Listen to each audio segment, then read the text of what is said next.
नमस्कार मित्रांनो, हे तुम्ही बघू शकता ॲग्री पॉवरच्या टोकन मशीनने टोकलेली मेथी.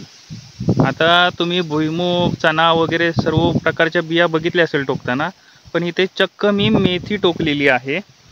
तर जे पण व्हील्स येतात, ज्याला आपण सीड रोलर असे म्हणतो, तर ॲग्री पॉवरमध्ये असे वेगळे सीड रोलर्स दिलेले आहेत. तर त्याचा उपयोग करून आपण आहे ना, असले भाजीपाला पिकंसुद्धा करू शकतो. असा जे भाजीपालावाले शेतकरी आहेत त्यांना तर सारखं भाजीपाला टाकावाच लागतो. एक निघाल्यावर दुसरा, दुसरा निघाल्यावर तिसरा. तर जे तुमचं ट्रॅक्टरचा वगैरे खर्च होईल, तर ते खर्च ह्यामध्ये भरपूर वाचणार आहे. आणि टोकन बघा, टोकन कशी मस्त झालेली आहे. तर विषय असा आहे की म्हणजे मी ह्याच्यासाठी वेगळे बेड वगैरे काही पाडले नाही. पैशाची बघा बचत कशी होते. तर तुम्हाला मी शेत दाखवतो माझं. हे बघा कांदा आहे इकडे. मी इथे सर्व आहे ना, पूर्ण 1 एकर कांदा पेरला होता. आता हा कांदा उगवला नाही माझा एवढा काय म्हणावा तसा.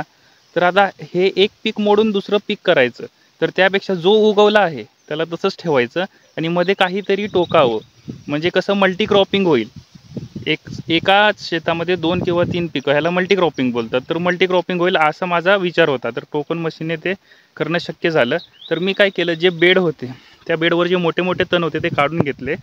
आणि जसं की आपण बघतोय, हे कांदा पेरणी यंत्राने पेरलेला कांदा होता आणि त्याने पाडलेले बेड होते.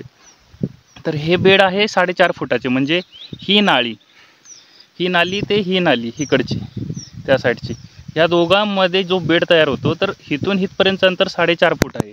वरती आपल्याला 3.5 फूटपर्यंत एरिया मिळतो बेडवर. आणि जसं कांदा पेरणी यंत्राने सुद्धा मेथी पेरतात, तर एक साथमध्ये 10 लाईन असतात एका बेडवरती. तर आम्ही एका बेडवरती 10 लाईन बनवले. आणि हे बघा तुम्ही कसे एका सरळ रेषेत व्यवस्थित टोकन यंत्राने सुद्धा मेथीची टोकन झालेली आहे. आणि हे बघा, जेव्हा आपण पेरणी यंत्राने पेरतो, तर तर काय होतं, जेव्हा आपण पेरणी यंत्राने पेरतो, तर समजा ही एक लाईन आहे. तर एका लाईनीमध्ये सरळ असं पेरणी होत जाते. ओके. पण टोकन यंत्राने फायदा असा होतो की आता तुम्हाला दाखवतो मी 2 बियामधील अंतर. हे बघा, आता इकडे तुम्ही बघा, हे दोन बियामधील अंतर.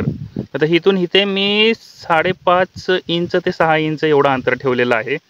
इथे एक गुच्छा पडलेला आहे, इथे एक गुच्छा पडलेला आहे. आणि अशा गुच्छामधली जी मेथी येते ती व्यवस्थित येते. आता मध्ये स्पेस आहे, इकडे पण स्पेस आहे.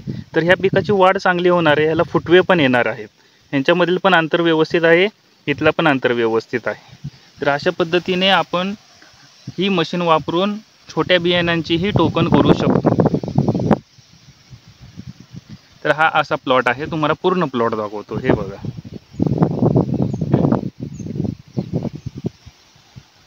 तर यामध्ये आपली भरपूर पैशाची वेळ होते. ट्रॅक्टर मागे जास्त पैसे पण खर्च होत नाहीत. आणि आता जसं हे कांदा पेरला आहे, कांदा उगवला नाही, किंवा तुम्ही दुसरं काय पेरले, किंवा तुमचं शेताची कंडिशन कशीही असो, तुम्ही यासाठी टेक्नॉलॉजीसुद्धा वापरू शकता. म्हणजे एक पीक काढल्यानंतर तणनाशक मारा आणि परत ट्रॅक्टरचा खर्च नाही, त्याच बेडवर परत वल्ल करून तुम्ही टोकन मशीन चालवू शकता. तर हे बघा असे फायदे टोकन मशीनचे. आणि बघा मेथी पेरलेली आहे. आता हे मी बेड प्रिपेअर करतोय. आता हे मी बेड प्रिपेअर करतोय. हे मोठे तण जे आहे त्याच्यावरती हे तण काढणार मी.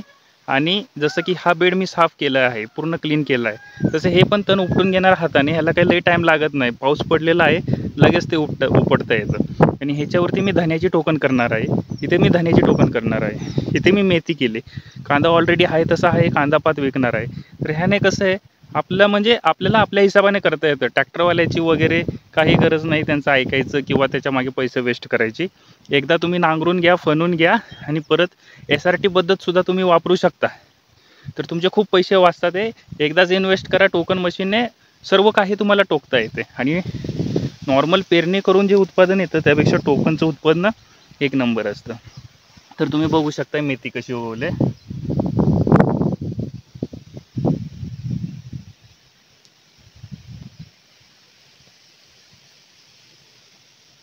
धन्यवाद.